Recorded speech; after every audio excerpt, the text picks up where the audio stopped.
It never happens at a good time. The pipe bursts at midnight. The heater quits on the coldest night. Suddenly, you're overwhelmed.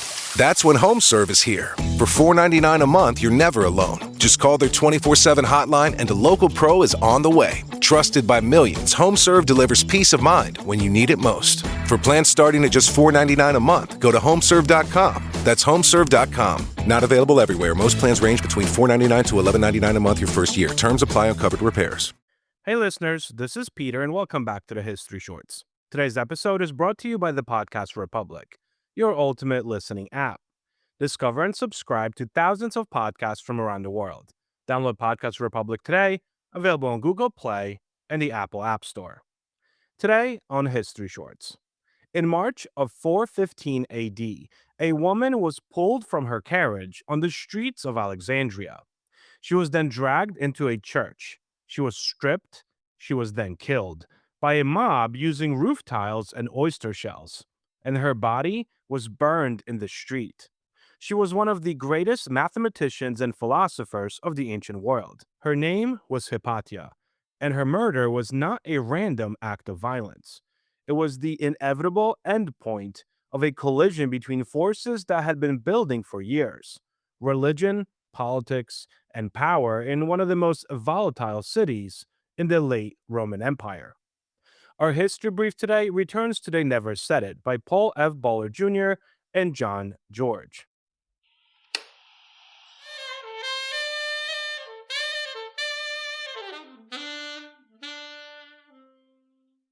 A quick word from our sponsors. Now I'd like to introduce you to Meaningful Beauty, the famed skincare brand created by iconic supermodel Cindy Crawford. It's her secret to absolutely gorgeous skin. Meaningful Beauty makes powerful and effective skincare simple, and it's loved by millions of women. It's formulated for all ages and all skin tones and types, and it's designed to work as a complete skincare system, leaving your skin feeling soft, smooth, and nourished. I recommend starting with Cindy's full regimen, which contains all 5 of her best-selling products, including the amazing youth-activating Melon Serum. This next-generation serum has the power of melon leaf stem cell technology. It's melon leaf stem cells encapsulated for freshness and released onto the skin to support a visible reduction in the appearance of wrinkles. With thousands of glowing 5-star reviews, why not give it a try? Subscribe today and you can get the amazing Meaningful Beauty system for just $49.95. That includes our introductory 5-piece system, free gifts, free shipping, and a 60-day money-back guarantee. All of that available at meaningfulbeauty.com.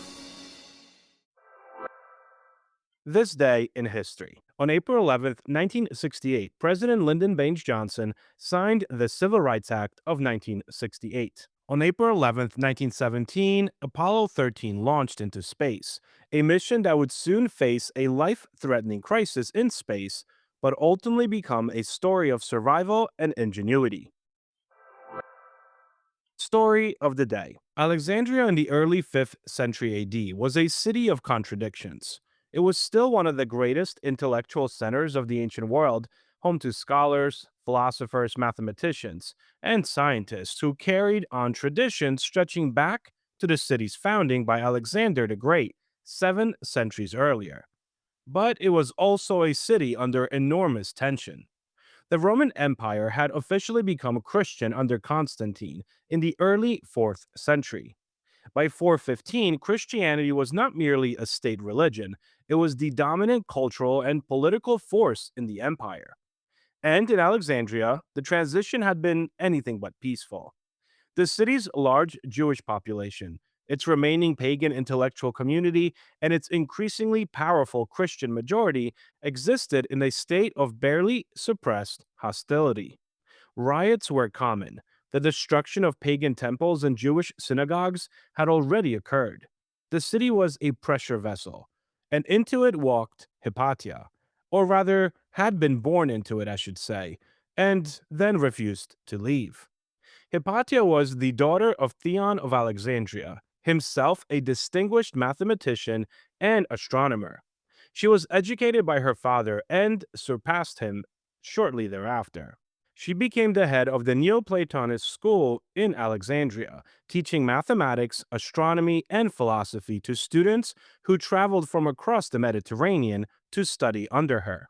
She wrote commentaries on mathematical works, as well as corresponded with scholars and officials across the empire.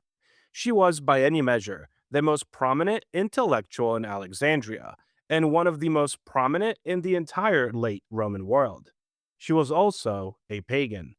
Not aggressively so by any means, nor politically so. She taught a philosophical tradition that sought wisdom through reason and mathematics, a tradition that predated Christianity and existed in her practice of it without any direct confrontation with this new faith. She had Christian students. She had friends among the Christian establishment. She was not, in any ordinary sense, a threat. But the times were not ordinary. The collision that would consume her had two engines. The first was Cyril, the bishop of Alexandria, appointed in 412 AD. Cyril was brilliant, ambitious, and utterly ruthless. He was determined to extend the power of the church over every aspect of Alexandrian life, whether that be political, intellectual, or social. He had already expelled Alexandria's Jewish population in a campaign of violence that shocked even some of his own supporters. He was engaged in a bitter power struggle with Orestes, a Roman prefect of Alexandria, the city's secular governor, over who ultimately held authority in the city. The second engine was that power struggle itself. Orestes was a Christian, but he represented Roman imperial authority, the civil law, the administrative structure of the empire. He resisted Cyril's encroachments on secular power. The two men locked in open conflict, and accusations flew. Violence broke out between their respective supporters. And Hypatia, who was a friend and advisor to Orestes, who moved in his circles and was known to counsel him, became, in the eyes of Cyril's supporters, a symbol of everything standing between the bishop and the authority that he sought. The ancient sources, primarily the historian Socrates Scholasticus, writing within decades of the event, are careful about assigning direct responsibility. They do not record Cyril's ordering the murder. What they do record is that a mob of Christians, known as the Parabolani, ostensibly hospital workers organized under the bishop's authority, were the men who seized Hypatia on that March day in 415. Their leader was named Peter the Reader. They dragged her to the Caesareum, a church built on the site of what had once been a temple to Julius Caesar. What happened inside is recorded with a plaininess that makes it more and not less horrifying. She was killed with roof tiles. Her body was dismembered. The pieces were burned. The ancient world was not sentimental about violence after all. But even by its standards, the killing of Hypatia was remarked upon as something extreme, something that had crossed a line. Cyril faced no legal consequences. The Parabolani faced no prosecution. Orestes, the man that Hypatia had advised and whose political cause had made her a target, filed a report with the imperial court in Constantinople. But nothing came of it. He disappears from the historical record shortly afterward. Cyril continued as Bishop of Alexandria for another 30 years. He is venerated today as a saint in the Catholic and Eastern Orthodox churches. The question of his moral responsibility for Hypatia's death has been argued by historians ever since. The ancient sources stop short of direct accusation. Most modern historians, however, do not. The History Brief. The following comes to us from They Never Said It by Paul F. Bowler Jr.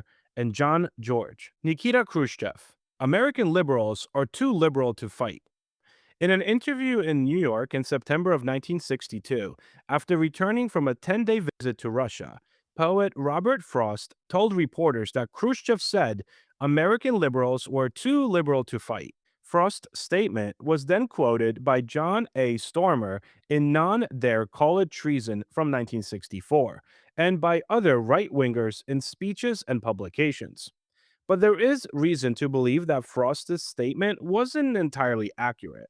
When queried about the statement by Norman Thomas, Frost wrote the socialist leader in a letter that he never got around to mailing, by the way, before his death, as follows, and I quote, I can't see how Khrushchev's talk got turned into what you quote that we weren't man enough to fight.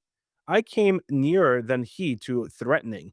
With my native gentility, I assured him that we were no more afraid of him than he was of us. End quote.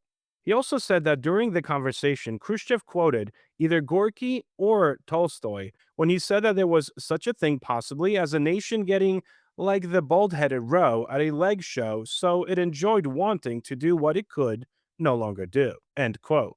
Applying this to nations, Khrushchev insisted the United States was old and the Soviet Union was young.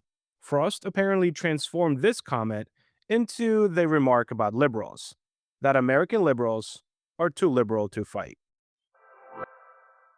Thank you so much for spending some time with me today and helping make this little show such a mighty success.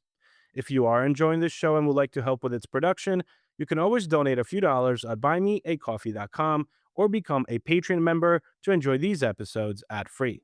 Both links can be found on our website at www.historyshortspodcast.com. And I invite you all to check out our YouTube channel where we have some series that are not part of the regular podcast broadcasts. Have a great rest of your day, and I will talk to you all again tomorrow.